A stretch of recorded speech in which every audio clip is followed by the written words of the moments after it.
Hello friends, today we are going to read Pete the Cat Checks Out the Library.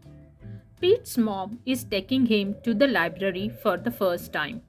The librarian gives Pete his very own library card. Cool, says Pete. The librarian smiles.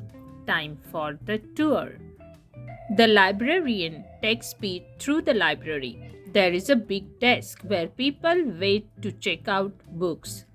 Pete sees some of his friends reading at a long table. It is very peaceful and quiet. How relaxing. The librarian takes Pete to her favorite room. There are lots of Pete-sized chairs and tables and shelves. There are books of every shape, size, and color. What do I do now?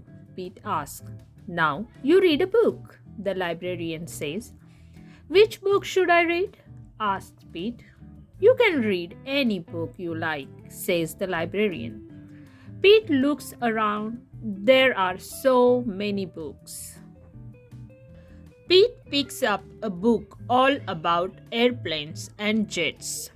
He reads it and pretends he is a stunt pilot. He flies a super fast jet and does loop-the-loops and spirals high in the sky. Then Pete finds a book with dragons, wizards, and unicorns on the cover.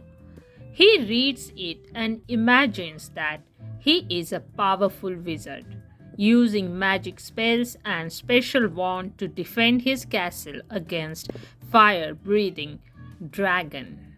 Next, Pete opens up a book about spiders and insects. He reads it and imagines that he is a scientist studying all types of critters in the wild. He has to be very still to study some critters and very fast to study others. Then Pete chooses a book with all sorts of scary monsters on the cover. It is a book of fairy tales. Pete reads it and pretends that he is in a dark, spooky forest trying to outsmart a big, bad wolf. Pete puts that book back on the shelf.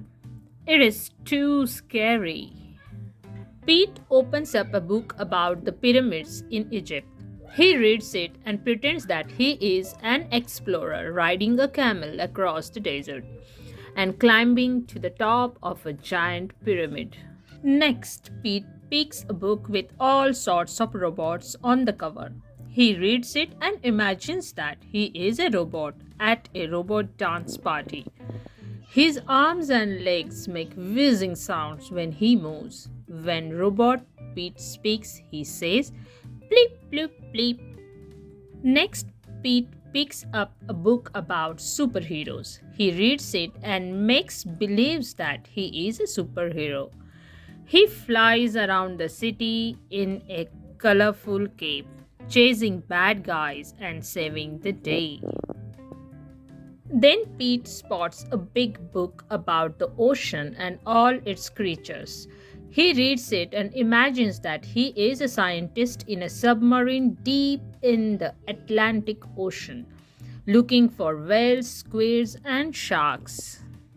There are so many wonderful books to read at the library.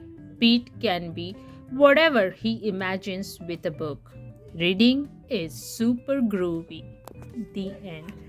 Thank you for reading with me. See you in our next video.